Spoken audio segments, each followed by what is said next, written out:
ଆଜି ମୋତେ ଜଣେ କମେଣ୍ଟ କରିଥିଲେ ଭଉଣୀ କି ମୋତେ ଶୁଖୁଆ ତାଟିଆ ବସାର ରେସିପିଟା ଟିକେ କରିବା ପାଇଁ। ତ ତାଙ୍କ ଅନୁରୋଧରୁ ମୁଁ ଆଜି ଶୁଖୁଆ ତାଟିଆ ବସା ଆପଣମାନଙ୍କ ସହିତ ସେୟାର କରୁଛି। ପ୍ରଥମେ ଶୁଖୁଆକୁ ମୁଁ ଏମିତି ଭଲ ଭାବରେ କାଟି ଦେଇଛି ଛୋଟ ଛୋଟ, ତାପରେ ଆଳୁକୁ ଏଠି ଛୋଟ ଛୋଟ କରିକି କାଟି ଦେଇଛି।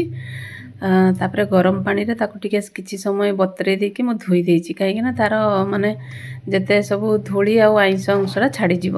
ତାପରେ ମୁଁ ଏଠି ତେଲରେ ଟିକେ ତାକୁ ସନ୍ତୁଳି ଦେଇଛି ଶୁଖୁଆକୁ। ଟିକେ ସମୟ ଭାଜି ଦେଲା ପରେ ତାର ଆଇଁଷ ପାଣିଟା ମରିଯାଏ ସେଇଠି, ଆଉ କଞ୍ଚା ରୁହେନି। ତାପରେ ତାର ବାସ୍ନାଟା ବି ଏତେ ରହିବନି, ଆଉ ପୁରା ପଳେଇବ।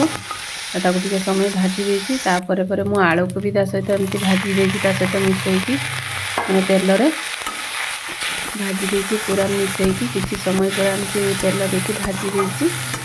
ଭାଜି ସାରିଲା ପରେ ତାପରେ ମୁଁ ଏଠି ନେକ୍ସଟ ପ୍ରୋସେସ୍ ଆରମ୍ଭ କରିବି। ତାପରେ ଏଠି ସବୁ ମସଲା ପିଆଜ ବିଲାତି ଏମିତି ଭାବରେ କାଟି ଦେଇଛି। ତାପରେ ଏଠି ରଖିଛି ଅଦା ରସୁଣ ଲଙ୍କା ପେଷ୍ଟ ଆଉ ସୋରିଷ ବଟା, ଏସବୁକୁ ମୁଁ ପେଷ୍ଟ କରିକି ରଖିଦେଇଛି। ତାପରେ ଆମେ ଏଠି ଆଗେ ବଡ଼ ପିଆଜ ଗୋଟେ ଦେଇଛି, ତାପରେ ବିଲାତିକି ଏମିତି ଛୋଟ ଛୋଟ କାଟିକି ଦେଇଛି।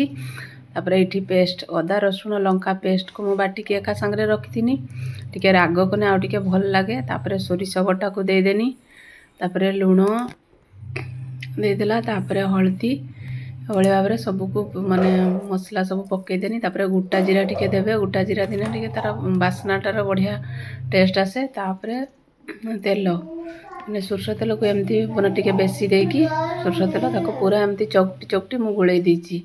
ପୁରା ହାତରେ ଚକଟି ତା ଦେହର ମସଲାଟା ପୁରା ଶୁଖୁଆ ଦେହରେ ପୁରା ଯେମିତି ପଶି ଯାଇଛି। ତାପରେ ମୁଁ ଏଠି ପାଣି ଢାଳିଦେନି। ପାଣି ଦେଇ ସାରିଲା ପରେ ତାପରେ ଗ୍ୟାସ୍ ଲଗେଇଦେନି। ତାପରେ ଆଗେ ଟିକେ ଜୋର ଆଞ୍ଚରେ ଦେଇଛି।